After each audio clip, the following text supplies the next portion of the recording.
Got it. All right. Well, I'm glad we're meeting back up after a little bit of a segue. It's been a bit of a crazy 2 weeks. So I don't expect necessarily all of the ideas we read 14 days ago to be fresh in people's minds. Obviously, there's a lot of really sophisticated concepts being introduced. But for those watching on YouTube and for us just here in this little digital room, we're reading Vladimir Vernadsky, the great biogeochemist from Russia who lived between, he was a baby at the end of the US Civil War. He died at the end of World War II, 1946. And in the course of that time, he got to see some major changes in the trajectory of world civilization, world history. And, when you really look at the ideas that he gave birth to and that he contributed to the species in terms of the discoveries in atomic decay, in terms of the nature of atomic power, in terms of the idea of mineralogy. How is it that minerals form? How do elements form? How do they transmit themselves within the biosphere? How does astroclimatology impact the flow of the evolution of the biosphere, the changes that occur within it? All of these things. He made some incredible contributions on the macro, on the micro level, and things that most of us here in the West, we just never got to learn about because, there's been an intellectual iron curtain for a long time, separating a lot of the ideas from one part of the world from our own lives. But it makes sense when you think about what sort of world he was living in. And sort of humanity itself was a bit of a laboratory, a bit of a testing ground to see how his concepts of mind, of matter, how the two functions relate to each other. Were they true? Were they false? Well, how do human beings actually behave? How do we transform nature for the bad or for the good? Because we can do both. What functions determine a natural course of biospheric changes, right? The biosphere is already changing before human beings. So can we learn about what sort of discoverable behavior the biosphere already had before human beings appeared on the scene, so that we know that when we make an intervention, it is done in a lawful way. It's being done in accordance with natural law. So this is an essay called "The Evolution of Species into Living Matter." It's an anti-Darwinian approach to a subject which was getting very confused in the 1920s when this was being written. It was an appendix at the end of his biosphere book. And a lot of people were being trained as biologists to think in a bottom-up form of thinking. So the idea of biology, the study of life, right? Life, ology, logic of life. That study was really shaped by Darwin's his very influential book, right? On the Origin of Species. And the fallacy of Darwin, one of the many fallacies, there's quite a few, but is that you could think of an entire biosphere as the sum total of all of the individual organisms within that said environment, within that system, competing in a race for diminishing returns. And in that competition, you get tension.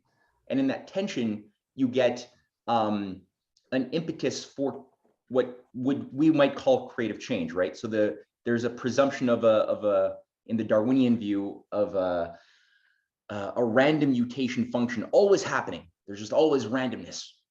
And then occasionally an organism gets lucky and they roll, sixes 80,000 times in a row, and a bigger claw will emerge or whatever that gives them an edge to beat out their competitors in this race for diminishing, for this race for resources in a world of diminishing returns.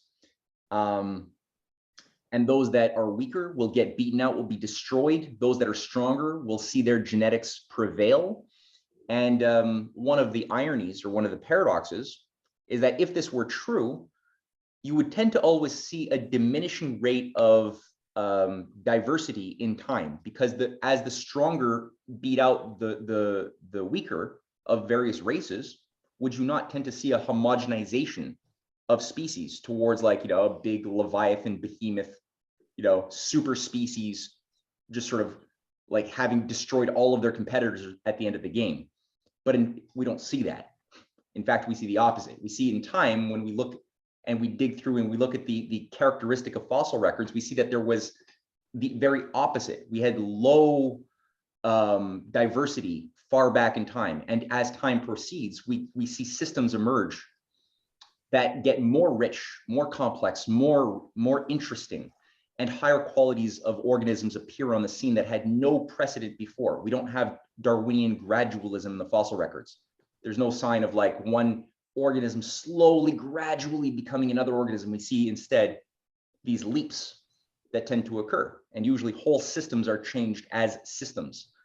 So Vernadsky was looking at all of these paradoxes, and he wanted to help people break free of the Darwinian sort of cage. And he said, okay, well, let's not just look at the origin of species, but also of living matter. So don't just look at the individual units of living matter, that is an organism. Look also at the system as a whole, right? The living matter as itself one unit. So you have subunits, unities contained within the macro unit, which is not just all living matter, but also the biogeochemical matter, because a lot of the environment in which matter exists, living matter, is itself shaped by matter, by life, sorry, I should say. So like the fact that why do we have an ozone layer, right? Where does the O3 come from? Where does this ozone build up in long periods of time? Other planets don't seem to have an ozone layer, right? A lot of these things, like the chemical deposits that we see on the Earth, the resources that we see congealed as deposits, whether it's iron or whether it's another form of resource, we often see them in one place. So you can find, an area of iron and dig it. You don't get that on the moon. You have iron, but it's all diffused. Many other planets, it's very diffused. Whereas in the Earth, you get these deposits. That's part of people would say, oh, but that's chemical or that's mineralogical. Vernadsky would say, well, no, that's the effect of many, many generations of organisms that have iron within their bodies, right? Dying and then sedimenting and then creating deposits, which in places like the moon where there's an absence of life presence, there's just a diffusion of these minerals. They don't exist in a clear cut way. There's many other reasons. Same thing for O3, for the free ozone, free oxygen, I should say. That's something which occurred because of the existence of chlorophyll. So all of these things are things that Vernadsky has been investigating and trying to get us to think, okay, if we think of the biosphere from the top down, not from the bottom up, but as a whole, which is more than the sum of its parts, what types of attributes would said system have that we would want to pay attention to as naturalists? And I was reviewing a little bit last 2 weeks, the reading from 2 weeks ago. Some of these things would involve, relative ideas like the overall number of atoms contained in average atoms contained in not only organisms of a given species, but of that species as a whole, and not just the quantity of atoms, which is always relative. You can't get the exact number, obviously, but also the rate of flux, the flow of atoms and of chemicals through the biosphere into that organism and out again. And he gives the example. I'm saying this as well for people who are listening who maybe did not read last week's reading or the from 2 weeks ago, but he gives the example of an anti-Darwinian biologist from the 19th century named Georges Cuvier. And he says a really useful way of thinking of an organism is what Cuvier does by the whirlpool allegory. And he said, thinking of an organism is kind of like thinking of autonomous fields. And like in a whirlpool in water, right? You have constantly atoms moving into the whirlpool, getting spun around, right? And then getting ejected back into the water. It's kind of like that. We think we have space between us, but in fact, we live in a dense, saturated, gaseous environment. And we're constantly breathing in, we're consuming all of the various elements that are within the gaseous state. We consume food, it's being transformed within us. There's certain radiation, radioactive, atomic transformations even happening inside of us that we have yet to discover what their nature is, but that's all happening while we have metabolism occurring, right? Some of that energy, that mass is becoming energy that's burned in the form of keeping us warm when we go out into the cold. Our bodies can stay warm. That's an incredible innovation. And then, some of it is expelled back. That oxygen comes in, it binds with certain other things. It leaves us as carbon dioxide. So it binds with carbon, and it leaves us and becomes carbon dioxide, a food for trees. So you have this symbiotic interconnectedness that coexisted, was co-created and evolved together. So these are some of the variables, again, that he's saying we need the new generation of scientists to focus on, to document, to map out, so that we have the proper resources such that we could figure out, well, what is the trajectory of life and of humanity? And I think according to the last section of what we read last week, he said, we have the different intensities of movements, right? So the movement of the biogenic current of atoms is constantly increasing in time. It goes from like you can look at the Cambrian era, low level, unicellular organisms, where there was a low level of oscillation, of cycling of atoms through the biosphere and back out into the atmosphere and everything else. And it was very boring. It was very slow. And in time, that sped up. That oscillation, that rhythm increased its pace, its tempo. And you have now, with the advent of human beings, he says, one of the greatest accelerations of that tempo. And what he called the Psychozoic era is something he introduced as something that we see now with human beings and technological activity. And now all of a sudden with human beings, we never had metals in a free state before. Metals were always contaminated with other minerals up until human beings. And with human beings, where we have smeltering, we have other forms of technological innovation, we can create metals, aluminum, things like that would never exist in that metallic state in nature. Because of hydroelectric dams, we can create metal through aluminum through electrolysis. That doesn't exist in nature without human thought. Does that mean it's unnatural? Hell no, that's very natural. But you have to think about it that way. And then he also alludes to the question also of things like domesticated animals. He sort of touches upon that too, because these are also things that wouldn't exist without humans. So as far as my brief review, recap of what we had read 14 days ago, those are the thoughts that really spring to mind. I think Jonathan, Kevin, I think both of you guys were there last reading. Did I miss anything that would be really important, or do you think that those are some of all of the core ideas that are worth bringing up right now? I actually wasn't there last week. Oh, you weren't? Oh, okay. No, all right. But I catched up on YouTube. All right, good show. All right. So I guess with that, we can jump in. Okay, so let's do a little screen share. And like usual, we'll have maybe 2 readers in total. We'll do like maybe 45 minutes per reader. And we should, I don't know if we're going to finish. My estimates are always wrong. But we'll see how far we get. And we are at now page 39 of the magazine of 21st Century Science and Technology. This is the translation is by Meagan Rouillard. And can everyone see the paper on the screen? Yeah. Great. I'm trying to make it bigger. Of course, not working. There we go. Okay. Right, and here's just a quick image. That's a fun image. So this is, it appears to be, what did we say this was? Like some kind of burrowing animals, tunnel system.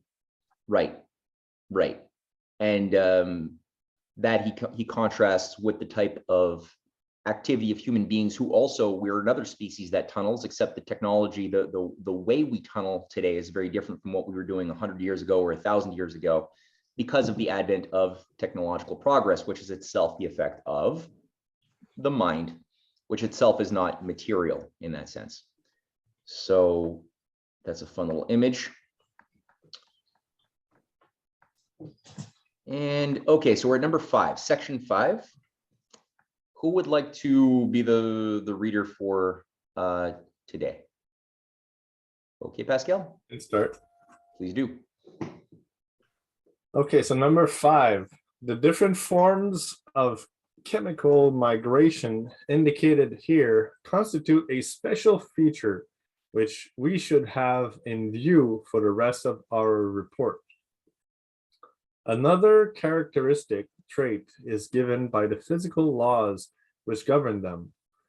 Biogenic migration is only an element of another, still more powerful process in the biosphere, otherwise called the general migration of its elements.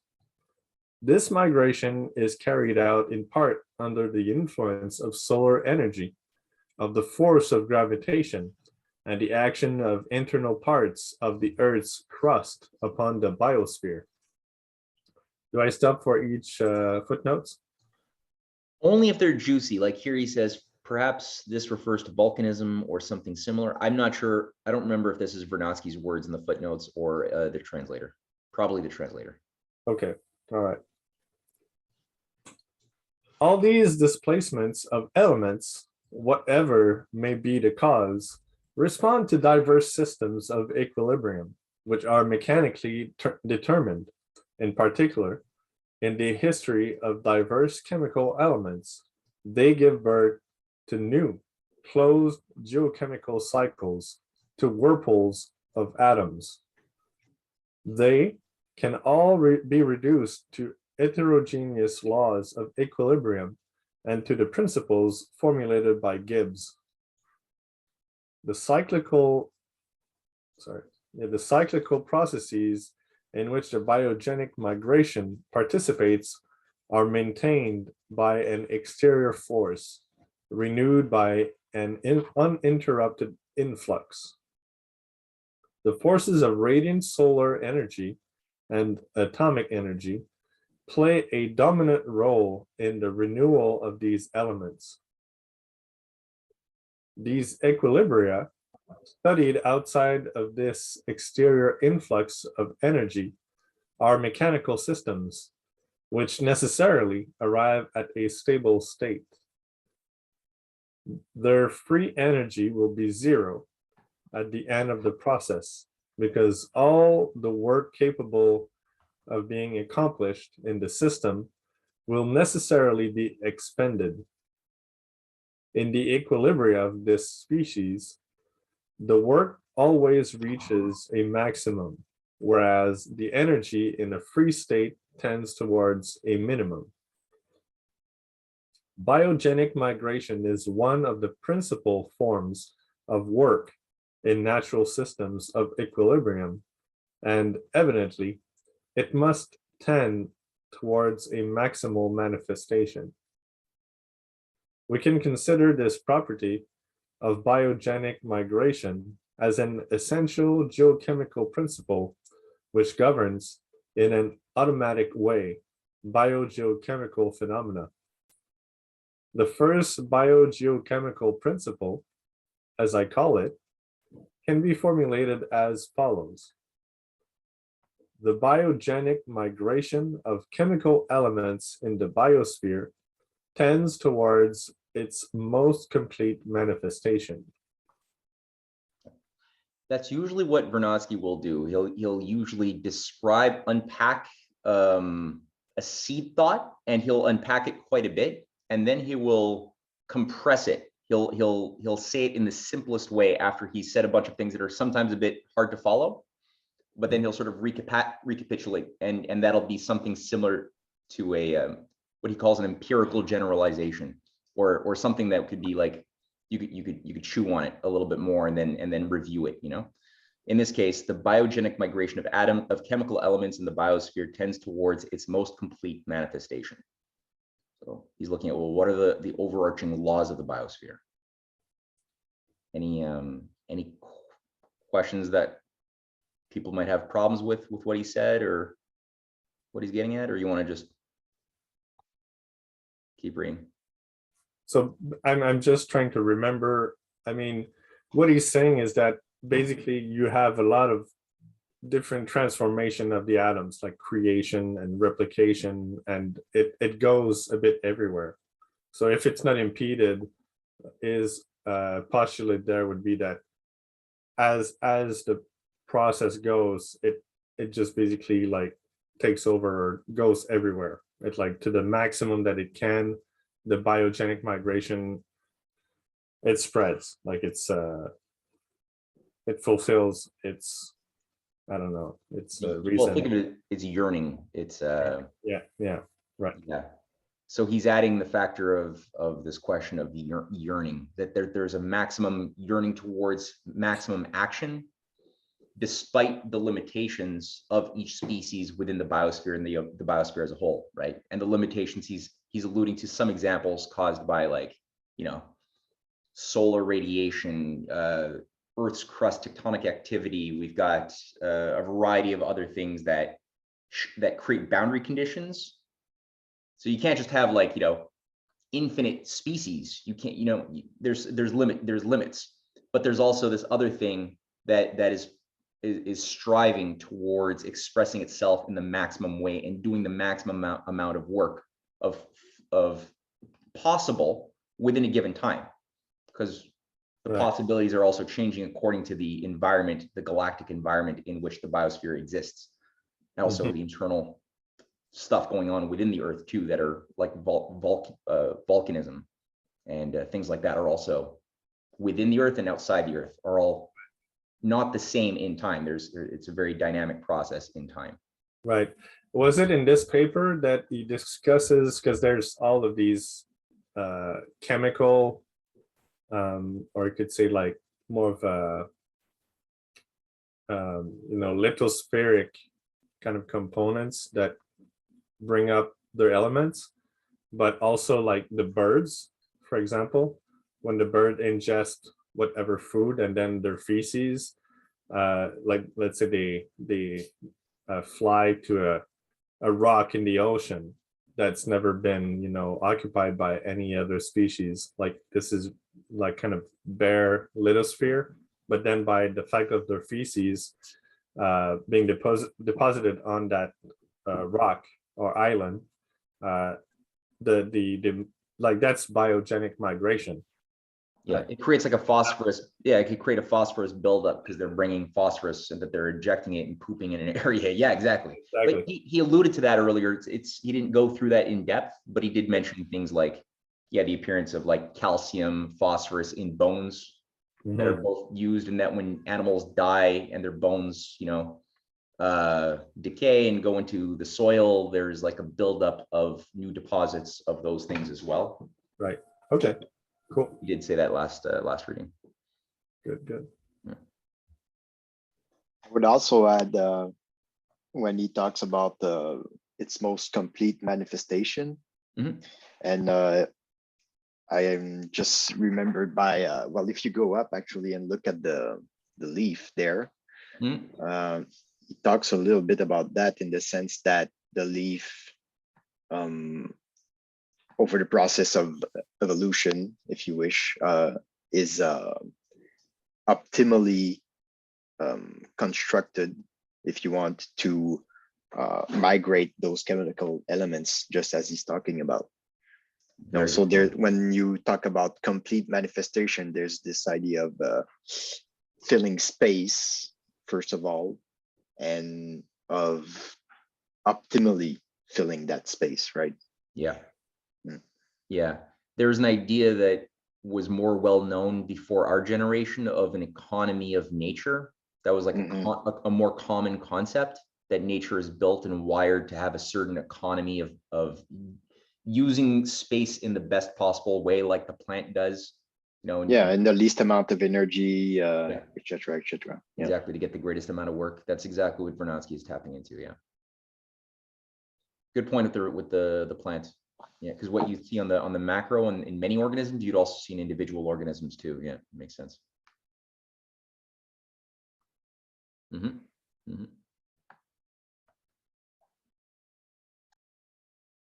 You want me to continue on point 6?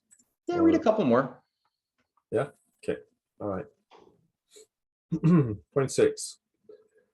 Let us now examine how these two properties of biogenic migration manifest themselves in the biosphere. The first biogeochemical principle and the existence of the two forms of its manifestation.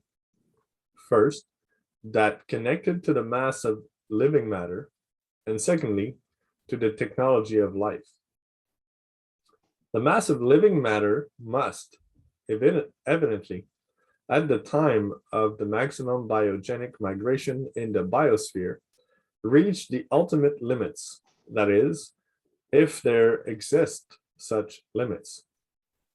The invariability of this mass seems to indicate that the biogenic migration of this form has more or less reached its limits since the earliest geological epochs.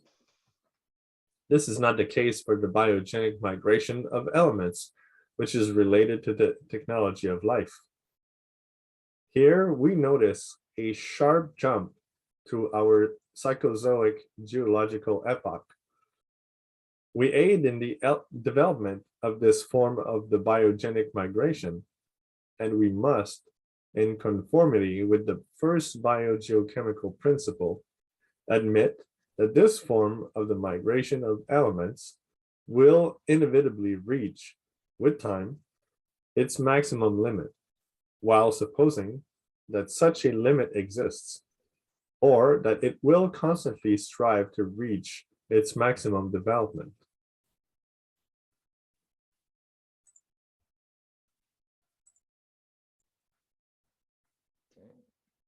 Okay. Point 7, we can easily evaluate the correctness of the first biogeochemical principle in studying biogenic migration. The tendency which it has to attain its maximum development in the biosphere can be observed in nature with respect to two phenomena. In the first place, the migration will occupy the greatest space possible, the maximum space accessible to it due to the mass of the living matter and the living technology inherent in this latter. The phenomenon manifests itself by the ubiquity of life in the biosphere, as we see everywhere. But biogenic migration, in that which concerns its geochemical action, not only depends on the quantity of atoms caught by it at every moment in the biosphere, but also on the rapidity of their movement, the number of atoms passing through living matter in a unit of time, or on the displacement in this same unit of time, provoked by an intervention of a technological order by living matter within the ambient environment. The first biogeochemical principle manifests itself, then, by the pressure of life, which we effectively observe in the biosphere, and by the growing acceleration of the technological activity of civilized men. It is especially important to take into account, at the same time, the phenomenon of the ubiquity of life, but also that of its pressure, and of the existence in the biosphere of living forms evolved in an environment of a radically different physical character. We can, and we must, fundamentally admit that life manifests itself in two physically distinct spaces. On the one hand, it appears in the gravitational field where we live. It is naturally the most customary for us. But this gravitational field, where all is governed by the law of gravitation, does not embrace the entire domain of life. The dimension of the smallest organisms are akin to the dimensions of molecules, although of another order of magnitude. These organisms, whose diameter does not even attain 100 thousandths of a centimeter, enter into the field of molecular forces, and their life and their related phenomena are not only regulated by universal gravitation, but are also submitted to the action of radiations which everywhere surrounds us. These radiations can overpower, in that which concerns these organisms, the conditions of existence provided by gravitation. We know that these infinitely small organisms also enjoy this same ubiquity, fill the maximum space, and that the pressure of their life, the intensity of the current of atoms which they provoke, is extreme.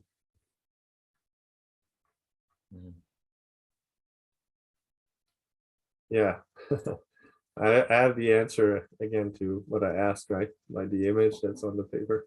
Yeah, have you looked at this paper before? No. Well, Amazing. maybe a long time ago, but I don't remember. Great minds think alike. Yeah, you got some Vernadsky inside you. That's it. I read Vernadsky before, so. Mhm. Yeah. Yeah.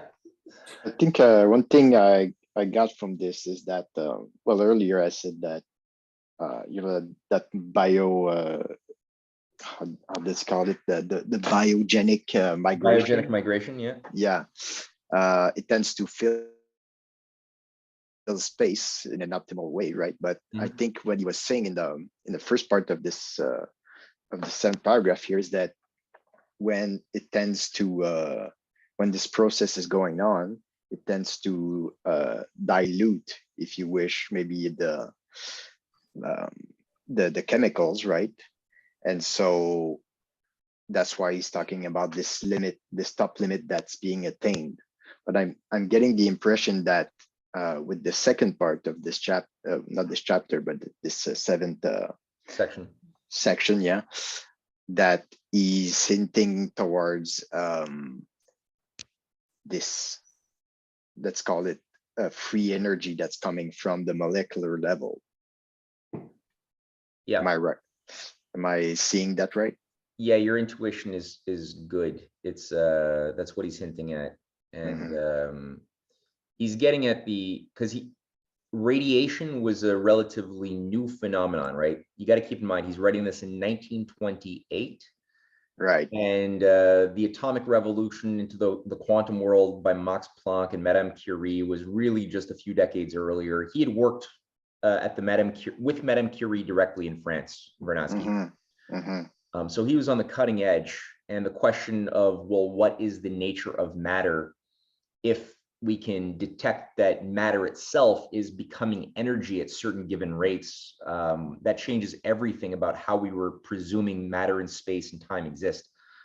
So yeah, the type of radiations, both in the small, as from within the Earth, as well as from space, that are constantly impacting the flow of organisms, was a huge consideration, and also how that impacted the development of new technologies, new creative, because like if creativity is a function of the universe, then that would express itself also in life as a process that is galactic. So how would because people think technology is just a human thing, but he's always using the term biological technologies. So in a sense, it goes back a little bit to this idea of limit to growth, right? Yeah, how does life overcome the limits? But he's taking it from really a biogeochemical point of view. Yes. Yeah, there's always limits to growth, but there's always the creative power to leap over the limits to growth with new technologies. And that's something which is happening even without humans, that's already happening. We just have to make that process more clear and better and crisp if we're moral. Of course, you can do the other thing if you want to, and go against nature, but yeah. Very interesting. That could be summarized as there's life, there's a way. Yeah. Or Yeah. Yeah, there's cognition, basically. there's a way, there's a better way. Mhm. And there's another version of that phrase, which is where there's a will, there's a way. Mhm. So this might be a very basic question, but what is a radiation? Like what's the simple explanation for radiation? Because I've always heard that as like a bad thing. That Who wants to tackle that super fun question? It's a great question. Well, since I have a little bit of physics background, I guess I'm gonna take a shot at it. But it's been I'm a little bit rusty. Basically, if you take any type of atoms from the periodic tables, right? So you'll have a bunch of protons and neutrons stuck together and electrons orbiting them. Over time, or with maybe some interaction from, I don't know, other molecules or maybe other radiation, what the atoms will tend to do is lose, let's say, some of its parts, right? So it might lose a proton or a neutron or an electron. And so you get these types of radiation, which is basically those parts, if you wish, that go off, right? So I won't go farther than this because, like I say, I'm rusty, but it's the general idea, I would say. Yeah, and you have like positive radiation, like alpha radiation is sort of like a positively charged type of radiation. Yeah. And then you have negative forms like beta decay, beta radiation, which is like electrons, it's more negatively charged. And all that's everywhere. Like the sun is radioactive, everything is emitting radiation, right? Our galaxy has all sorts of sources of it. It's something which when life is removed from a radioactive environment, we're always told like radiation is destructive to life. It's like, no, they've done studies where they removed, because all food we have on various degrees emits different types of beta decays, alpha decays, and like, potassium is radioactive. There's many isotopes on the periodic table that are very radioactive. Potassium, Cynthia gave a really great class to the Reiner Fulmick proceedings, and she gave the example of bananas. Cynthia, can you go through that example? Actually, it's a really great example. Do you remember how you talked about it? Your mute is on, by the way. Well, I can actually just share it with the group because the picture is, I think, really good. Okay, yeah, sure. I do that. I think I have to stop my share though. 1 second. Oh. Oh, here. You know what? I could just pull it up. Are you going to your article? Yeah. Yeah, you want to just do it since you're the host. Cynthia Chung. It's at the very bottom of the main page. Yeah, got it here.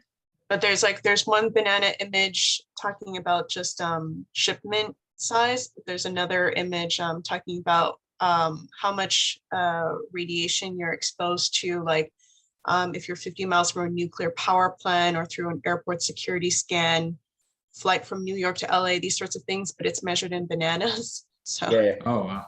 Here it is here, yeah. One banana emits 0.1 microsievert of radiation. 800 bananas, 80 microsieverts, 27. So yeah, and then you give this fun example of like, let's say you had 50 million bananas that could fit in a cargo ship, representing 5 million microsieverts of radiation. And we were told by the media that 5 million microsieverts of radiation just was dumped into the ocean after a cargo spillage. We'd freak out, right? Like people would go nuts. But if you said it was bananas, people wouldn't really care. It'd be like, oh, so bananas fell into the ocean. Okay, big deal. But they did studies where they removed the radioactive molecules from the food that was naturally eaten by mice in a laboratory. And even though it was molecularly the same, but not radioactive from the mice that had the natural food that had little bits of radiation, like the ones that were eating non-radioactive food or deradiationized food, they got sick, their cells stopped working, they stopped having mitosis properly, they got all sorts of illnesses, and it was only when they reinfused the naturally occurring radioactive food that they got healthy again. And so it's actually, there's low dose radiation, which is very healthy. There's like good bandwidths, which we all need. And I mean, also like too much of anything is bad. To mention like hot springs, everybody knows that hot springs are good for your health, or you know, the Brazilian beach sand apparently has like very high healing effects, which is extremely high in radiation, way higher than most places you would find, you know, accessible to humans in a, you know, a typical living area. And these are the areas that have healing qualities, so it really says something. Mm-hmm. Right. Wow. When you talk about nuclear radiation, I always kind of viewed it as ultra tiny little bullets just coming into my body and hitting cells, and you know, it hits the cell and it damages it, just like a bullet would, I guess. And then your cell has to either repair that or discard it and build new ones, I guess. And you know, that's how we've had a lot of propaganda to try to give us a sense that that's what radiation fields are, is like little bullets that light, you know. Oh, I'm not saying that's what it is. I'm just saying, like, it's a great way of visualizing it, I guess. Well, I think it's actually it's not such a good way, because it's not really like that. That if you really look at it, it's more like resonance more than the particle idea. So you have more like resonant fields. It's like a frequency aspect to it. Yeah, it's more important. That's more important than any particle concept you can get at. And yeah, it does, like, there's a certain amount of like destruction that does happen in a certain way, but there's also, more importantly, creation also happening, a replenishment, a renewal that it stimulates, which is often overlooked. And we're often given things like the linear no threshold model of atomic behavior on life, which associates all quantities of radiation as all destructive, with no positive attributes whatsoever possible.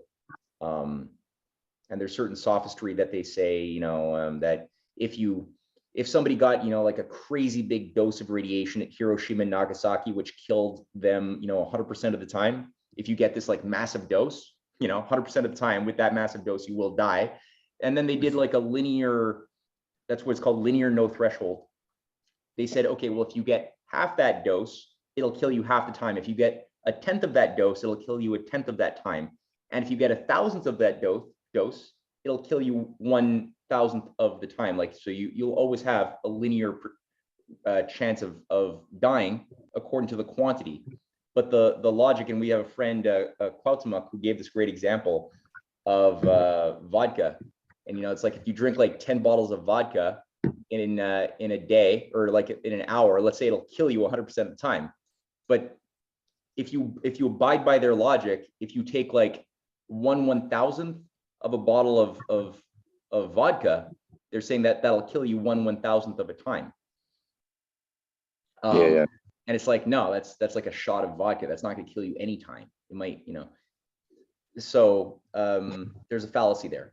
And so in certain low doses, radiation is actually, it's again very good for living things. Yeah, I mean, like, have too much water and you'll drown. Yeah, exactly. Yeah, great example. Like, you could also call like a radiator, you know, the heat coming off of a hot water radiator. We call that radiation as well. We do, yeah. And it's in a different kind of form. Yep, exactly, totally.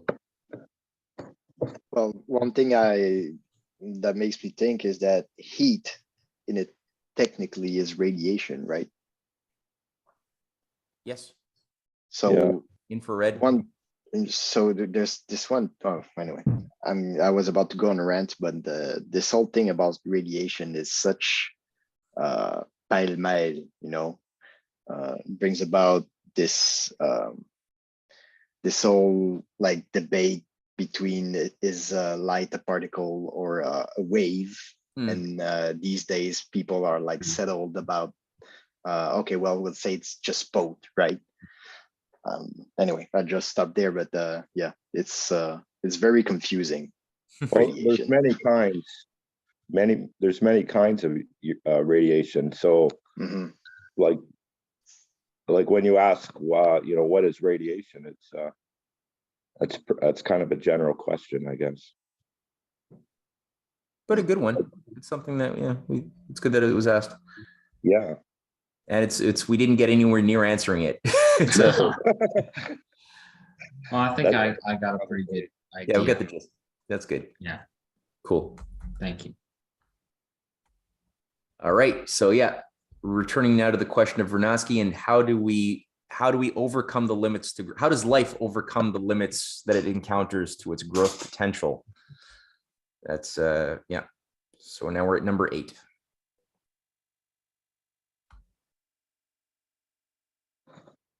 Oh, number 7 has a footnote here saying, did we read footnote 7? Or do we get to footnote 7? Yes, we did. A footnote to clarify and restate the idea expressed here from the biosphere. The field of stability of life is clearly divided into the field of gravity for the more voluminous organisms and the field of molecular force for the smaller organisms, such as the microbes and ultra microbes on the order of 104 millimeters. That's got to be a mistake. They probably mean like, yeah, a fraction of that, a tiny fraction of that long. The lives and movements of the latter are primarily determined by luminous and other radiations. Although the size of these two fields are not well documented, we know that they must be determined by the tolerances of organisms. Also, very good point that we didn't, yeah, that's a really good point to add to the discussion of radiations. That when you deal with microorganisms, it's not really gravitational forces that are causing or shaping their behavior.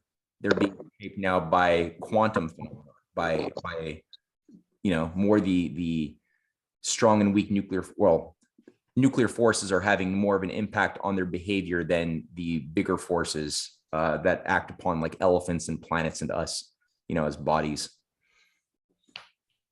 Yeah, probably the 104 is probably 10 to the -4 millimeters. Probably something more like that. Yeah. Yeah. That's a pretty big microorganism. That's the case. It's like my cat. All right. So onward, number 8. Who wants to take over from Pascal? I can take it. All right, do it. Thus, we can consider the ubiquity of life and its pressure as an expression of the principle of ambient nature, which regulates the biogenic migration of chemical elements. It is easy to convince oneself, when studying natural phenomena and the empirical facts which are treated therein, that the same ubiquity, along with the pressure of life, cannot be explained by the immutability of the present life of organisms. These phenomena modify themselves in the course of geological time and develop to a large extent under the action of evolution. The creation resulting from this evolution of new living forms adapts itself to new forms of existence, augments the ubiquity of life, and enlarges its domain. Life penetrates thus the regions of the biosphere where it had not earlier had access. We see at the same time how, in the course of geological epochs, new forms of life appear. Their occurrence leads, however, to an acceleration of atomic current through living matter and also provokes within atoms new manifestations unknown of until now, along with the appearance of new modes of displacement. Just quick, could you also read the caption under this interesting looking image? Yes. The intervertebral disc incorporates calcium fluoride and in greater density than is found in other parts of the human skeletal structure. So he's talking about like density of this calcium fluoride, right? In a sense. Yeah. So the attention already given by 3 generations of naturalists to the phenomena of the evolution of species has permitted the analysis of living nature and convinces us that the ubiquity and the pressure of life observed everywhere is radically modified and increased in the course of the geological epochs. It is a result of the evolution and the adaptation of organisms to the environment. 2 or 3 examples will suffice to make my thought more clear. The analysis of cave fauna show that it is composed of organisms having lived at an earlier time in the light. They adapted themselves to new conditions and thus enlarged the domain of life. This is also true for at least a portion of the benthos of the ocean. They adapted themselves to conditions of high pressure, cold, and darkness, while they originated from organisms having lived in other conditions. It is a new phenomenon which enlarges the domain of life in the biosphere. The analysis of these phenomena also seems to indicate that the domain of life continues to enlarge itself in our geological epoch, also by the populating of the depth of the ocean. In that which concerns other phenomena, we can still observe at each step an identical process. The flora and fauna of thermal sources, the flora and fauna of high altitudes or deserts, those of the glacial regions and those with perpetual snow, develop conforming to the laws of evolution. Life, in adapting to this in its environment, slowly annexes new regions and reinforces the biogenic migration of atoms of the biosphere. The process of evolution not only enlarged the domain of life, it intensified and accelerated the biogenic migration. The formation of the vertebrate skeleton, without a doubt, modified and augmented the migration of atoms of fluorine in concentrating them, and the skeleton of aquatic invertebrates did the same for the migration of atoms of calcium. It is not useful to insist upon the extreme increasing of the pressure of life in the biosphere caused by the appearance of the evolved Homo sapiens, who we can, it seems, name by combining the terminology of Linnaeus and that of Bergson in employing the threefold characteristic of the species, Homo sapiens faber. The thought of Homo sapiens faber is a new fact which fundamentally changes the structure of the biosphere after myriad centuries. And that explains why he selected that image just now. Yeah.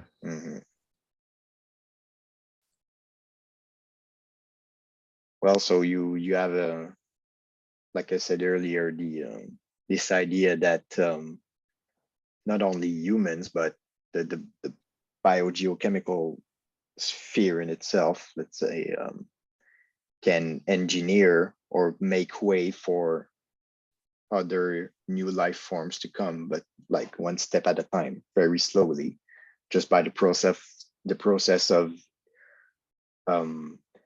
biomigration to want to fill space, right? They're always looking for new space to propagate. Yeah. Yeah, like that's this, I think he's alluding here to the extremophiles, right? Yeah, those are the how do you call it, the pioneers. Yeah, the pioneers. Yeah.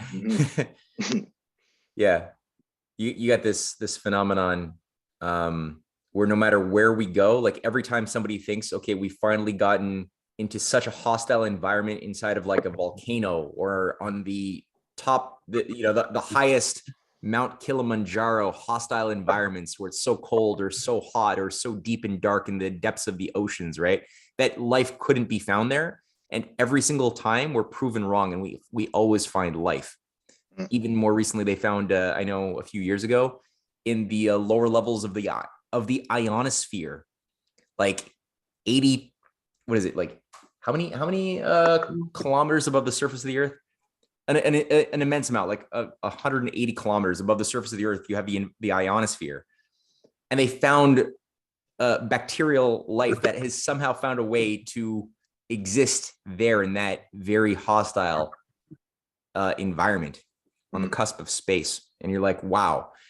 So you got these pioneer extremophiles that just seem to penetrate and colonize more and more space and fill space, as you said, Kevin. They've had a lot of space probes like to Mars, and I think they were at a comet or something. Does anybody know if anybody found any kind of life out there yet?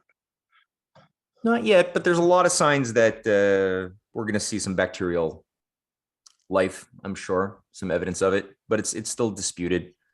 I'm pretty sure it's only a matter of time before they pick some stuff up. Yeah.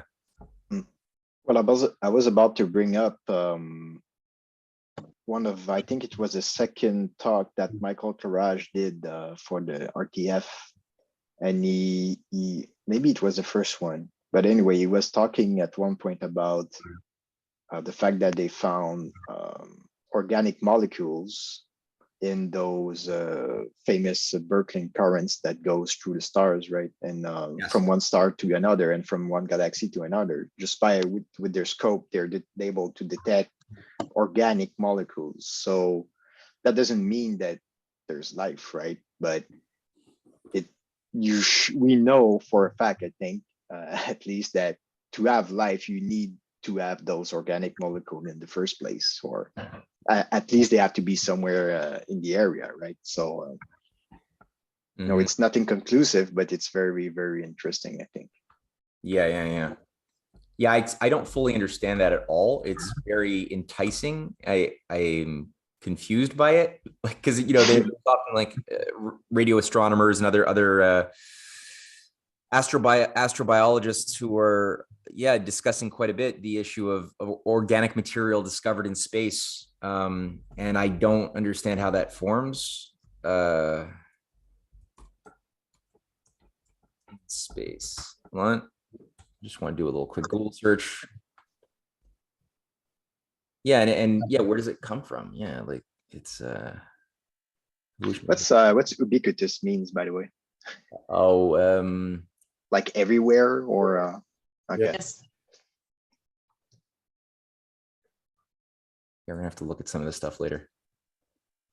Hold on, wait. I just want to click on this. Okay, it says here. Just so sorry. This is from Science Alert, half decent website, not always garbage. For the first time, organic matter crucial for life has been found on an asteroid's surface. Follow the twisted limbs of your family tree all the way back to its primordial origins in the past, and you'll find what we all originated from. Okay, well, there's a lot of. Anyway, where did they find this? Researchers have found the first evidence of organic materials essential on Earth on the surface of an S-type asteroid. Okay, I'm going to save that for future reading, and I'm going to email this to everybody when we're done. That looks interesting.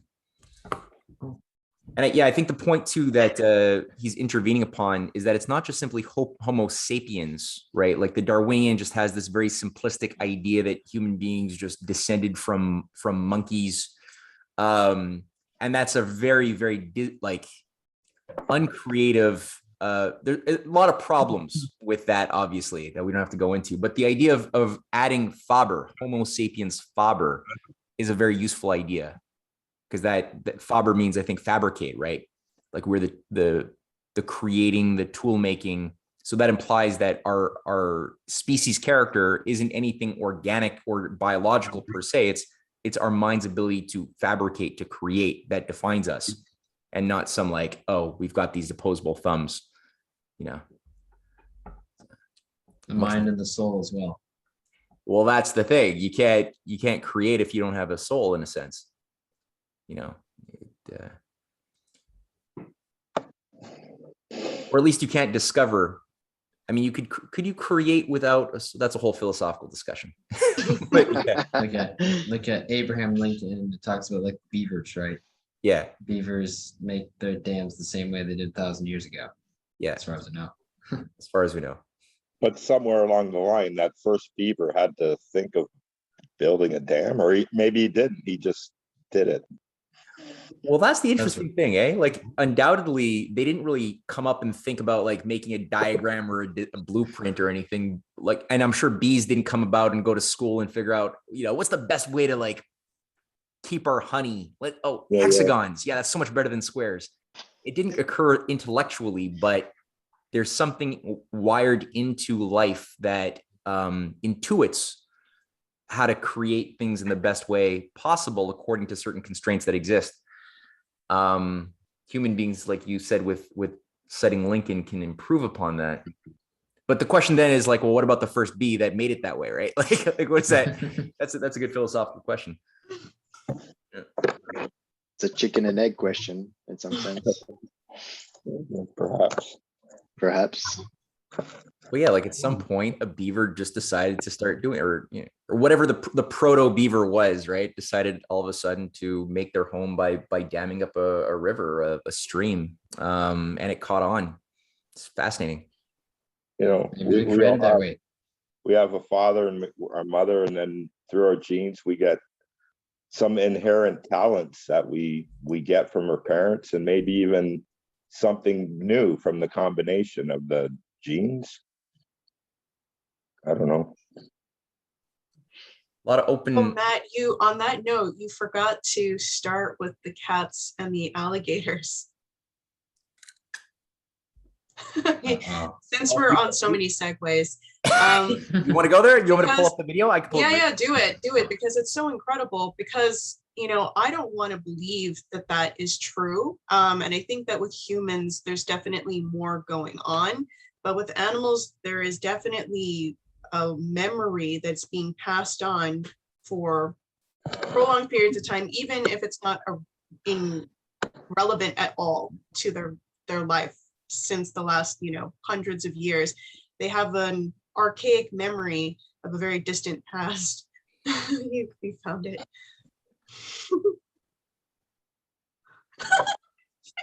Oh my gosh. Oh, that's so crazy.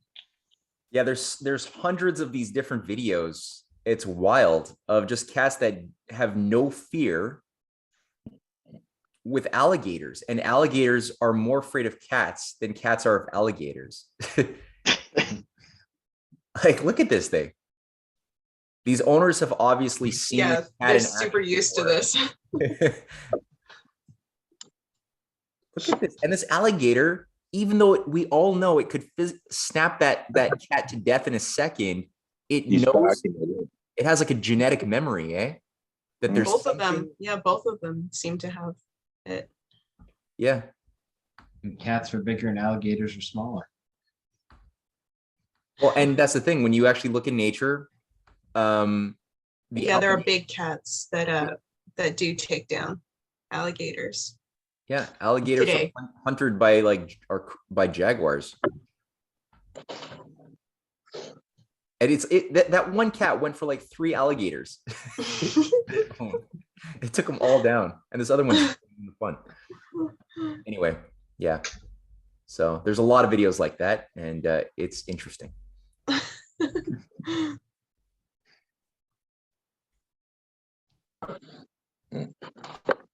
Now, can that give us? And I'm not saying we should necessarily answer this question, but do these sorts of pieces of evidence give us better tools to address the question of how do the first innovations occur in bees making beehives or beavers making dams, and then having that passed on and not lost right down into the progeny thousands of years later? These are just open but useful questions.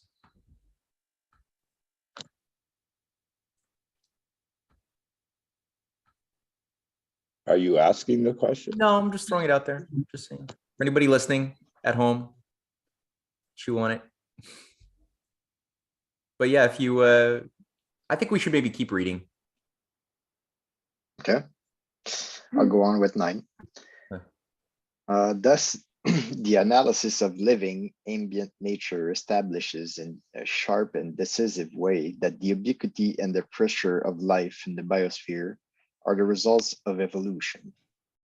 Said otherwise, the evolution of living forms in the course of geological time on our planet augments the biogenic migration of the chemical elements in the biosphere.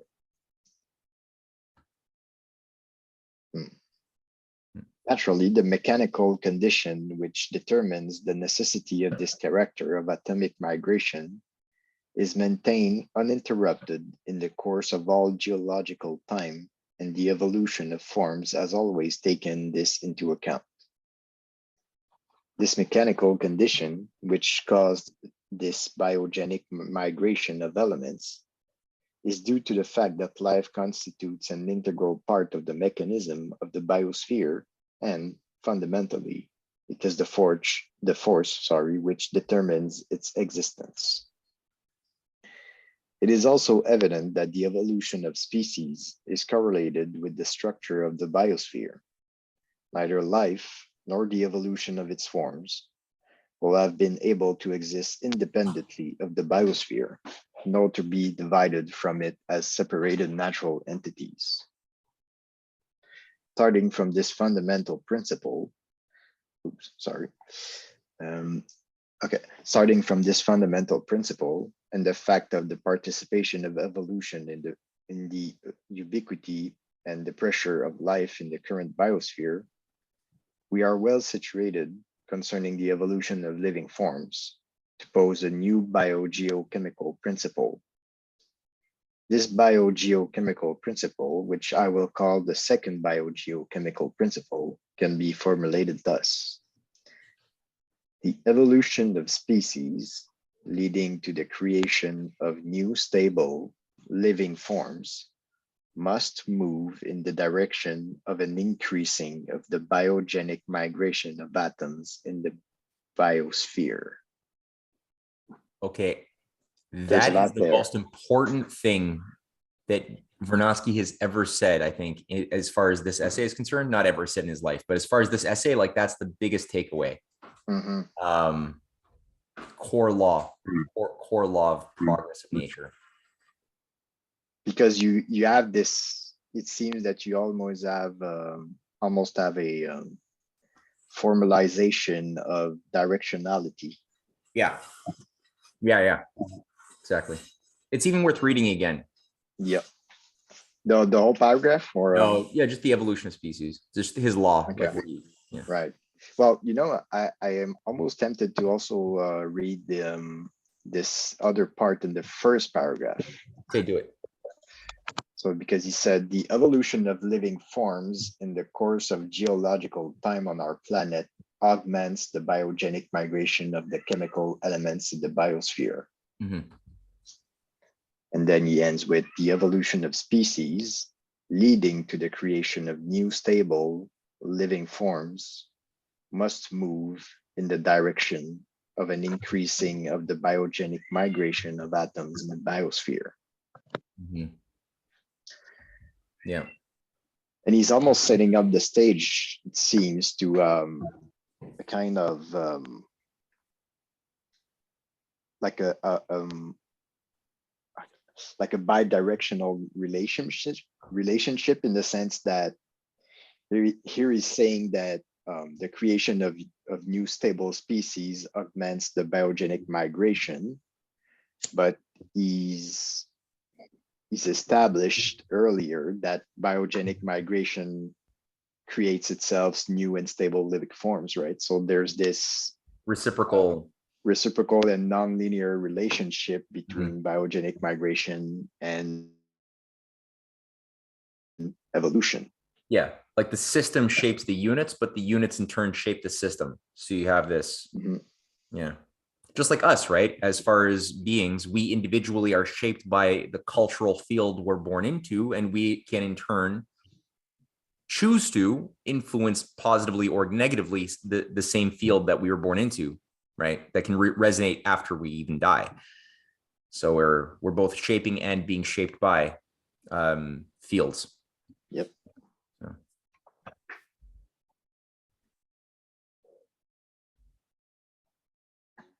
Is that what you define as biogenetic? Biogenic? Oh, Migration. biogenic? Is that just what you said? It's that we're influenced, we're shaped by our culture or our environment, and then as well as we can shape the environment. Is that what you're saying is biogenic? Well, I just sort of went on a bit of a limb to just draw the allegory to us as a people, as humans within a cultural field, just because our minds were already being tuned by this other idea of the units of life within, within the biosphere, how the whole system is being shaped by, or shapes the individual unit, but the individual unit in turn shapes the system. So I just use that as a leap, but we had been talking about that as well. The cultural biogeochemical energy is what Vernadsky had spoken about in 3 readings ago. So it's something that's already there that he introduced in nature, but it's more pronounced and clear and defined by things like free will and wisdom with human beings. Okay, thank you. Sure.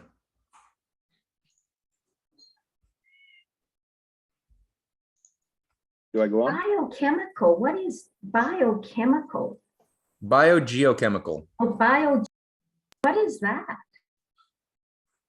It's one of the well, Vernadsky is the founder of a field called biogeochemistry, and that just simply means he's not just a biologist or a chemist or a geologist.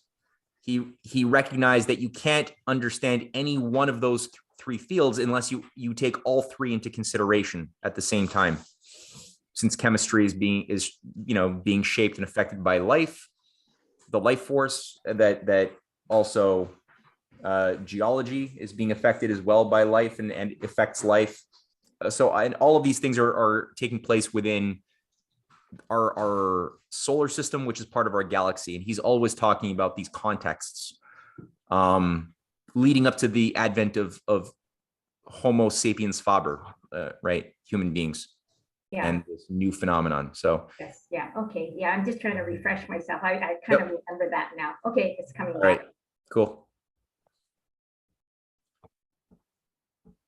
All right.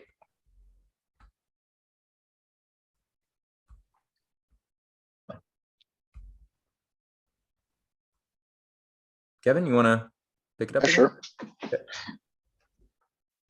It is certain that this principle cannot in any way explain the evolution of species and does not enter into the tentative explanations of the different theories of evolution which now preoccupy the great thinkers.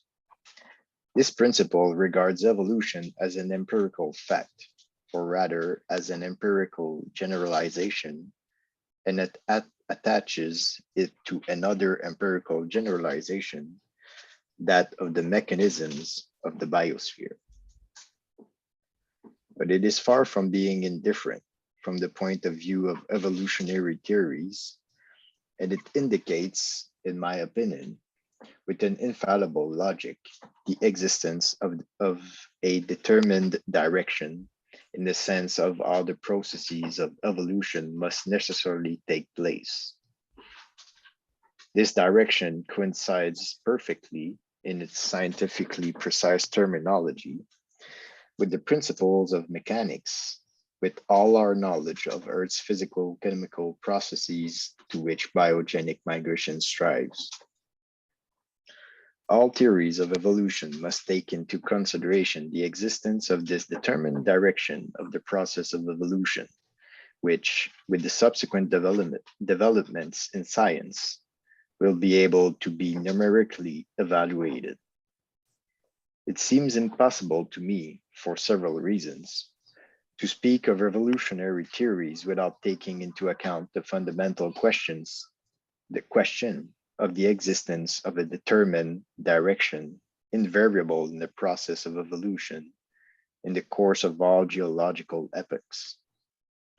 Taken together, the annals of paleontology do not show the character of a chaotic upheaval, sometimes in one direction, sometimes in another, but of phenomena for which the development is carried out in a determined manner, always in the same direction, in that of the increasing of consciousness, of thought, and of the creation of forms augmenting the action of life on the ambient environment. The existence of a determined direction of the evolution of species can be precisely established by observation.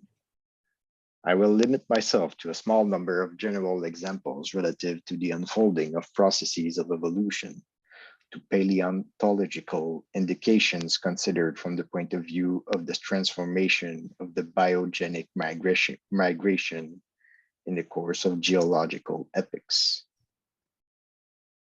Right.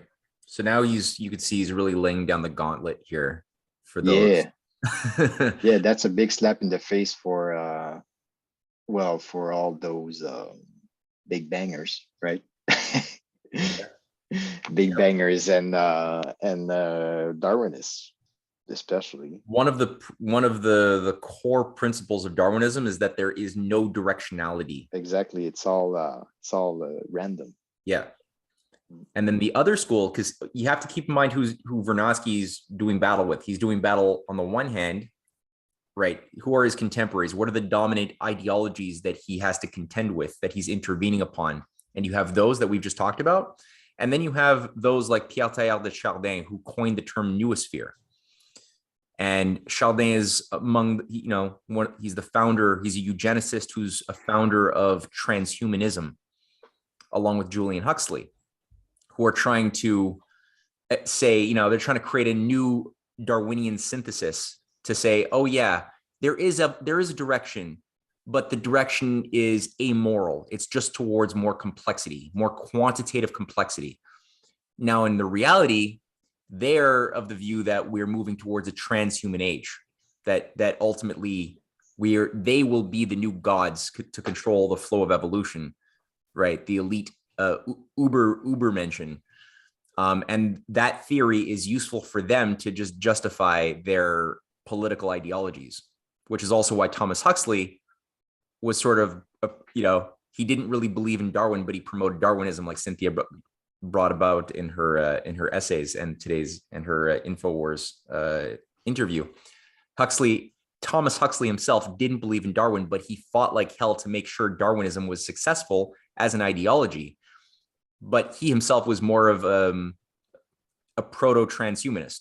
He's like, no, there is a directionality, but it has to be one that moves us towards a situation where the masses are ever more enslaved by a new species of superhuman, which is like what he was thinking of himself as being a part of.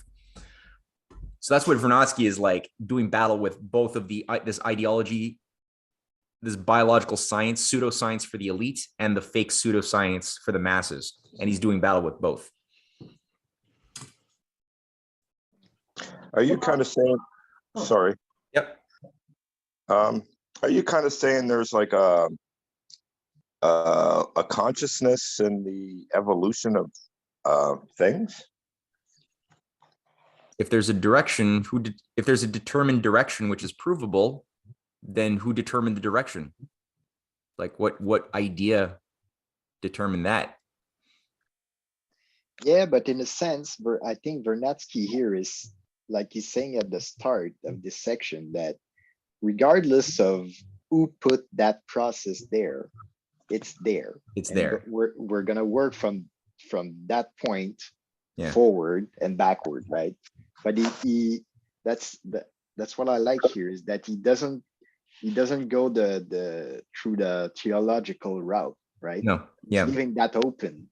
But It sounds like he's hinting at it though. he's hinting at it for sure. Yeah, but he couldn't, right? He couldn't. Yeah. Studying that after the the Soviet Revolution. Right. Right. Good point, Pascal. Right. Yeah, forget about going into metaphysical. Uh-huh. Yeah. So there's a lot going on in this section. That's Mhm. Interesting.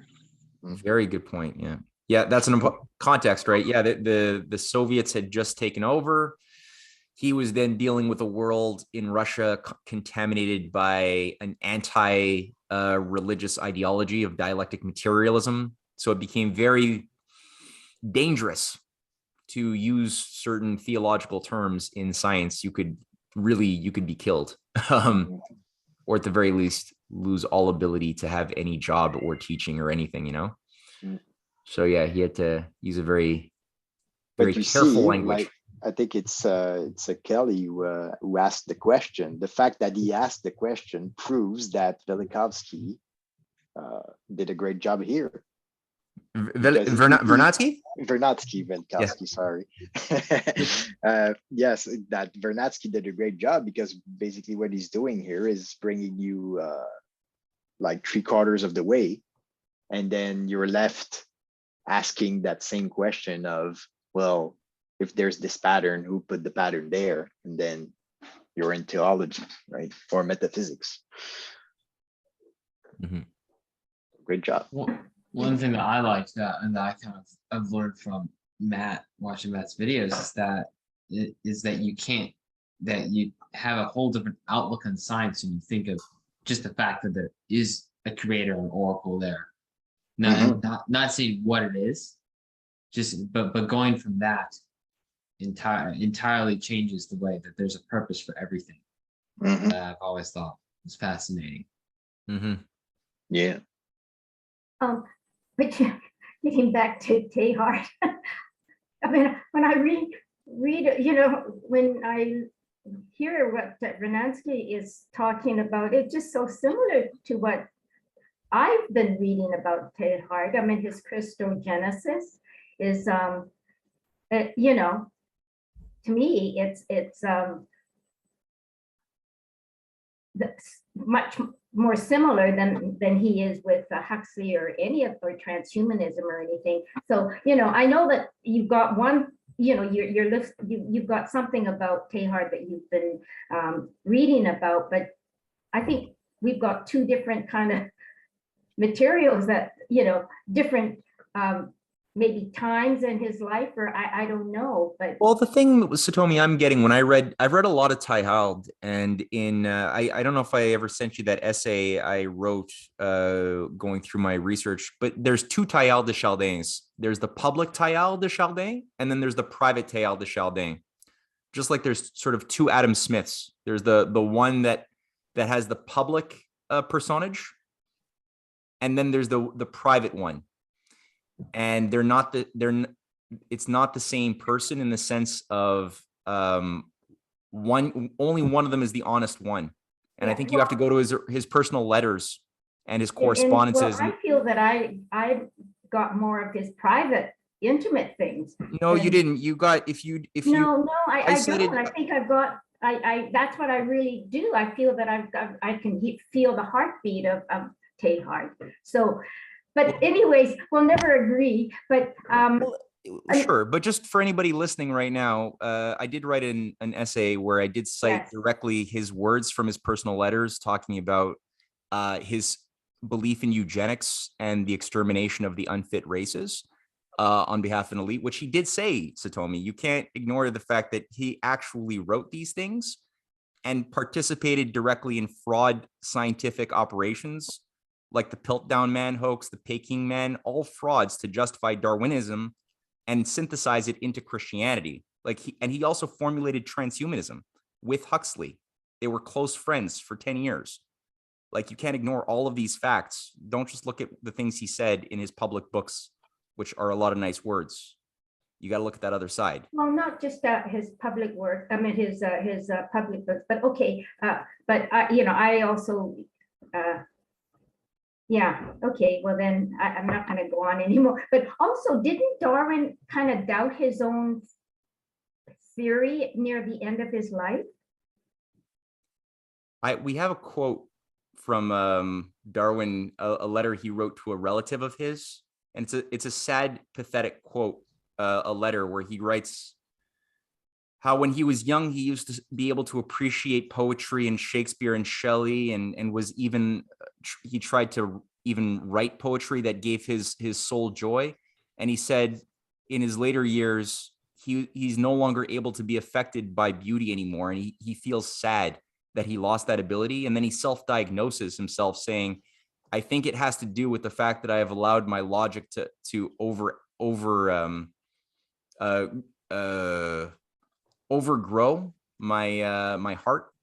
And he's sad that his logic forced him into a world where he couldn't believe in God, beauty, purpose, design.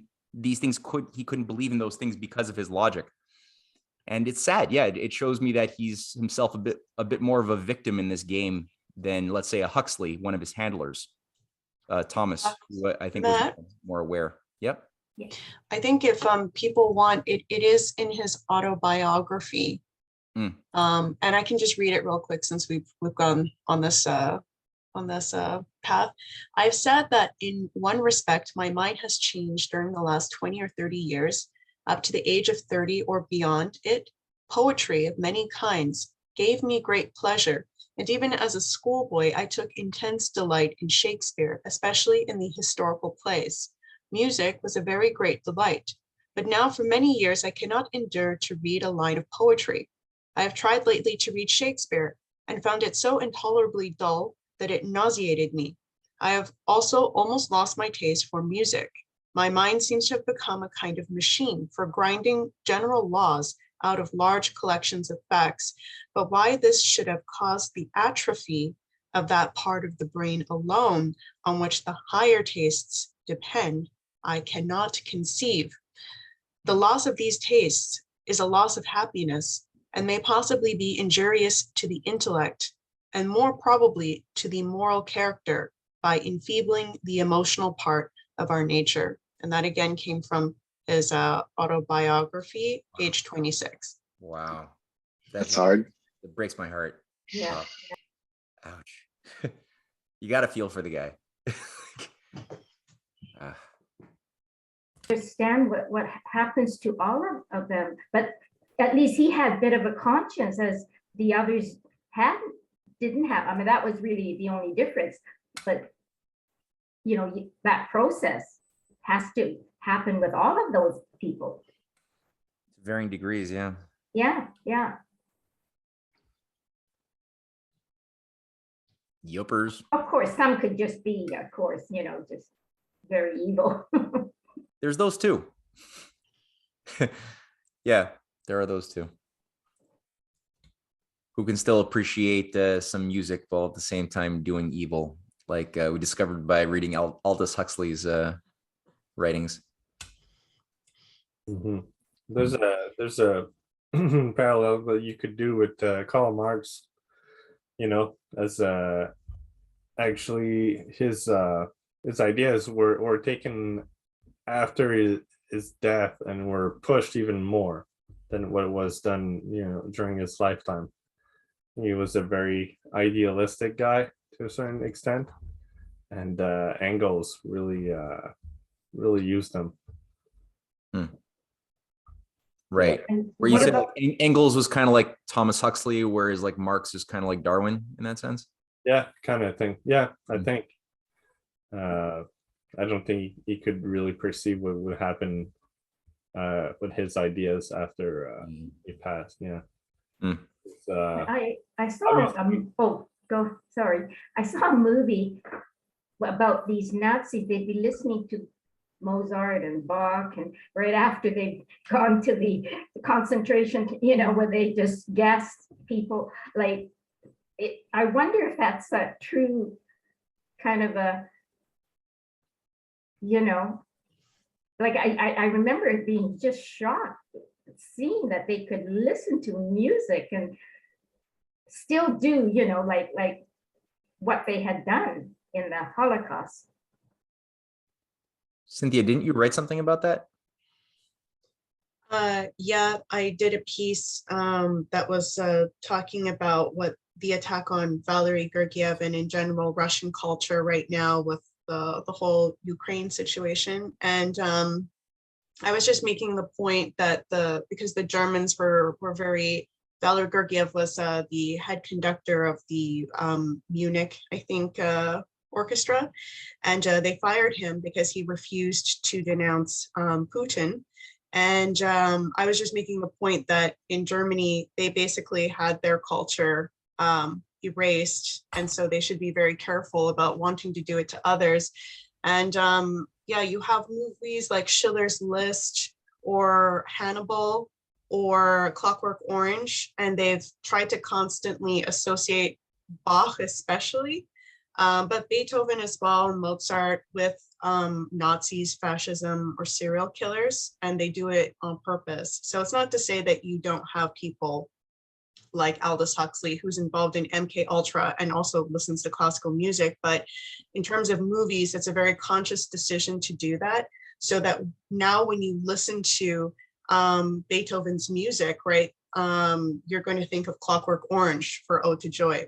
You're going to think of the most violent scenes when you're supposed to think of something that is really about the essence of freedom for people against tyranny. It's the opposite message, that they try to imprint your mind with these very violent movies. So it's very consciously done.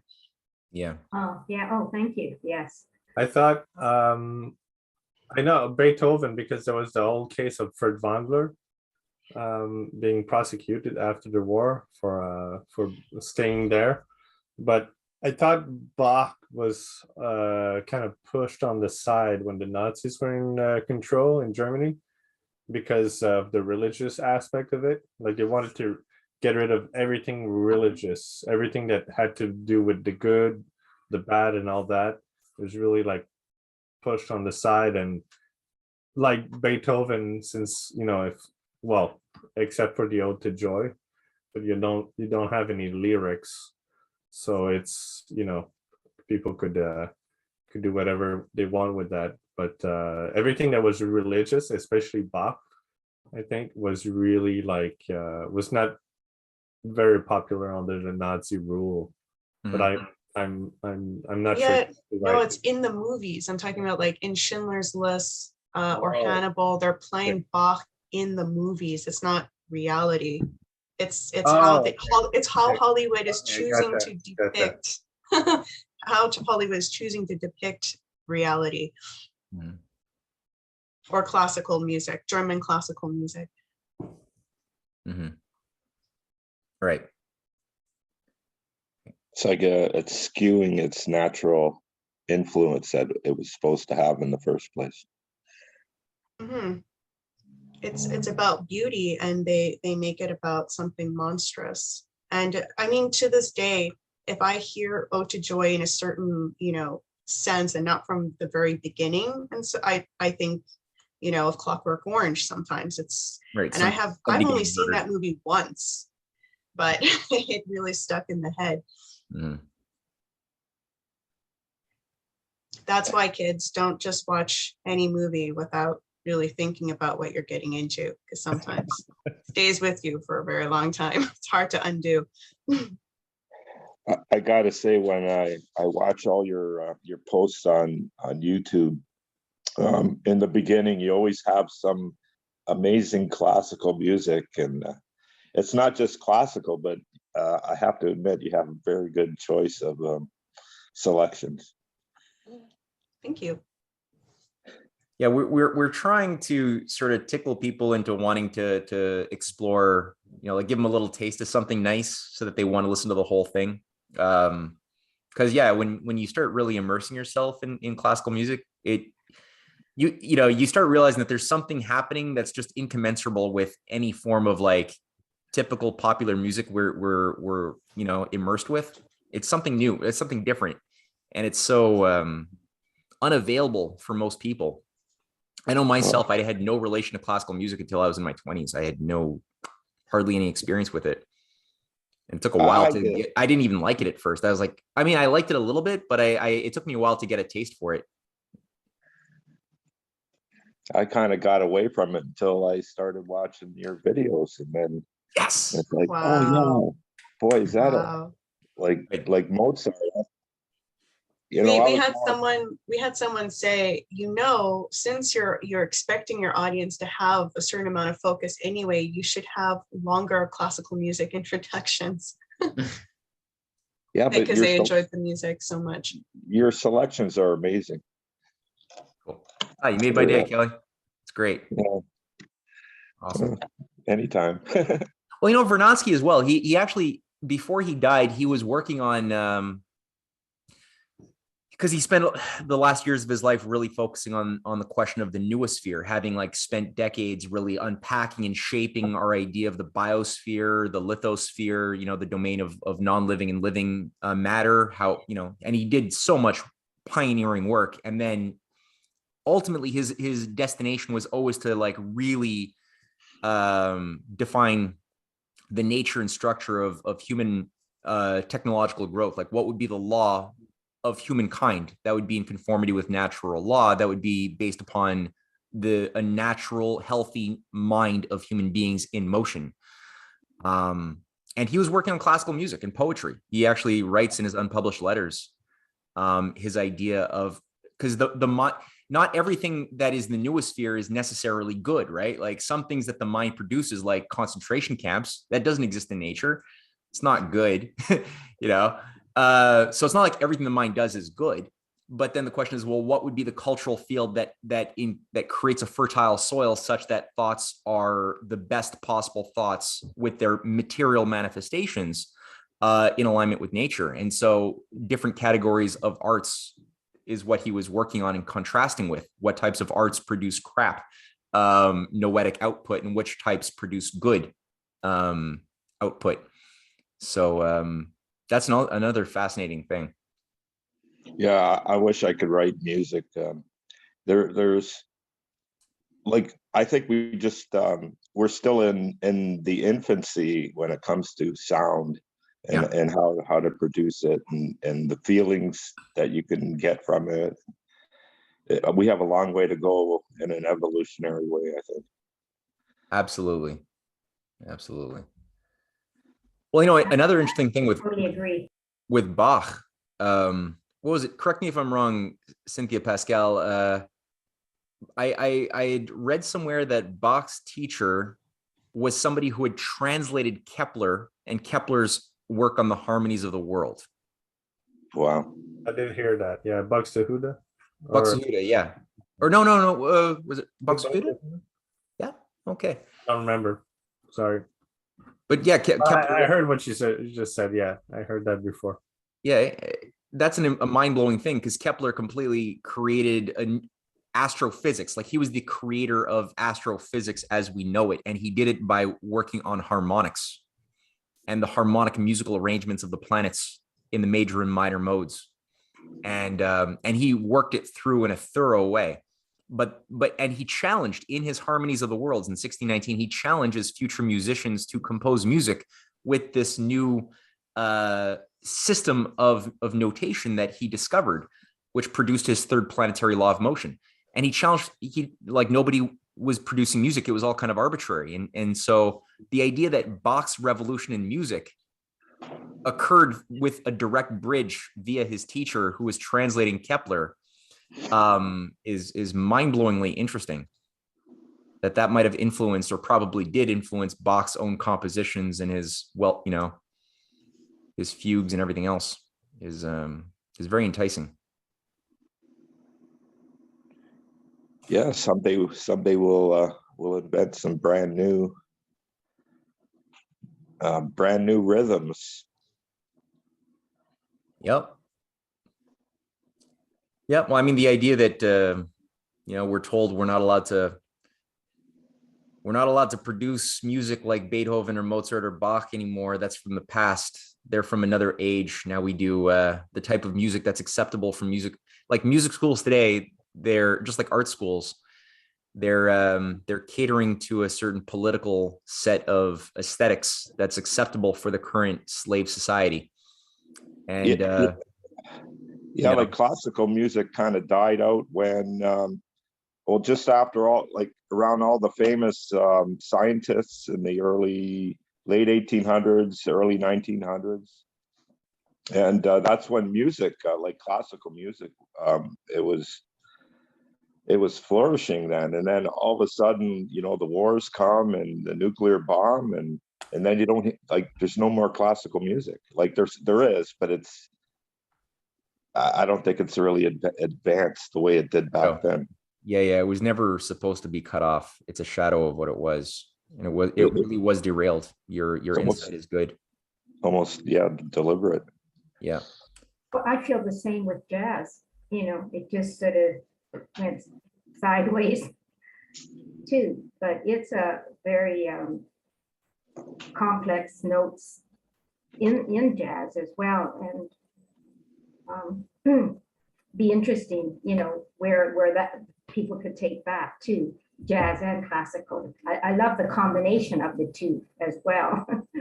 I'm going to share Cynthia's essay. If people haven't read it, it's really worth it. On I'm forgetting the name, Cynthia. What was the piece that you had more recently done on Gurdjieff being ousted? I think it's Germany's Stockholm syndrome.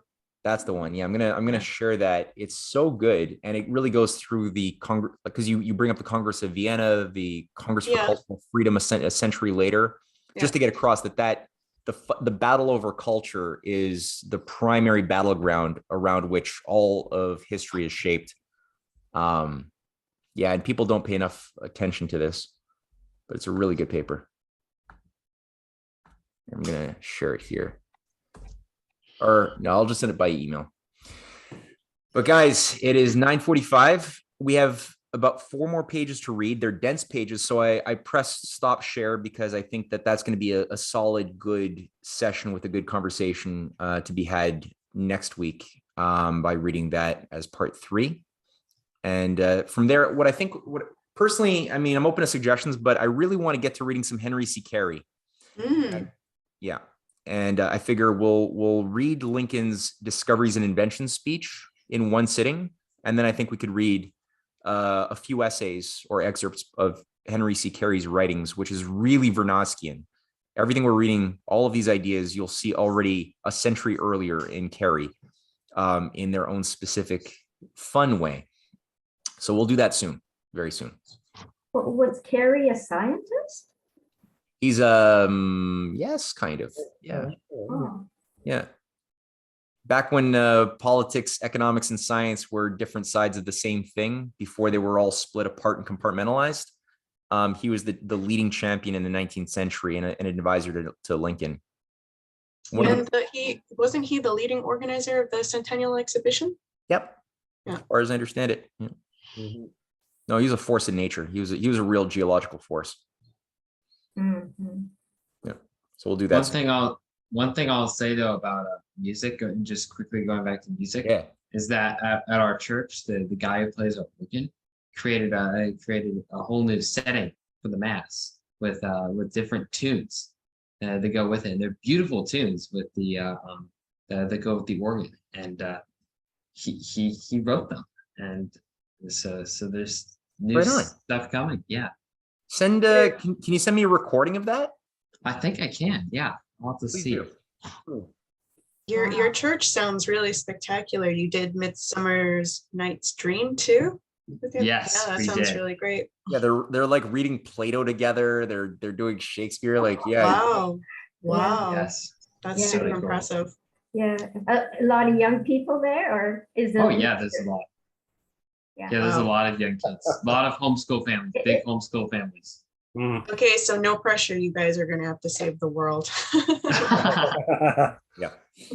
Right. That's great. That's so great. Yeah. All right, guys. I love these small groups. You know, we get into such interesting conversations. Absolutely. Absolutely. Yeah. Well, next Sunday we have Marty Seif, who's going to do the first of 3 lectures. The other 2 won't be on Sundays, though. He's going to do the first one on Jabotinsky, and I don't know. He's going to just do what he does, and it'll be fun, I'm sure. And he'll do his 2 follow-ups on Thursdays in ensuing weeks. So that's on Sunday. Guys, thank you so much for spending your Wednesday with me and with Cynthia and with Pascal and everybody. This is all really great. I love these Wednesdays. Yeah. Well, Thank thank you Well, you. much. it was very nice. Yes. Great. Okay, look forward to next week. Adieu. Bye. Bye. Ciao. Thank you. Take care. Take care. Bye-bye. See ya. Bye. Bye. Goodbye.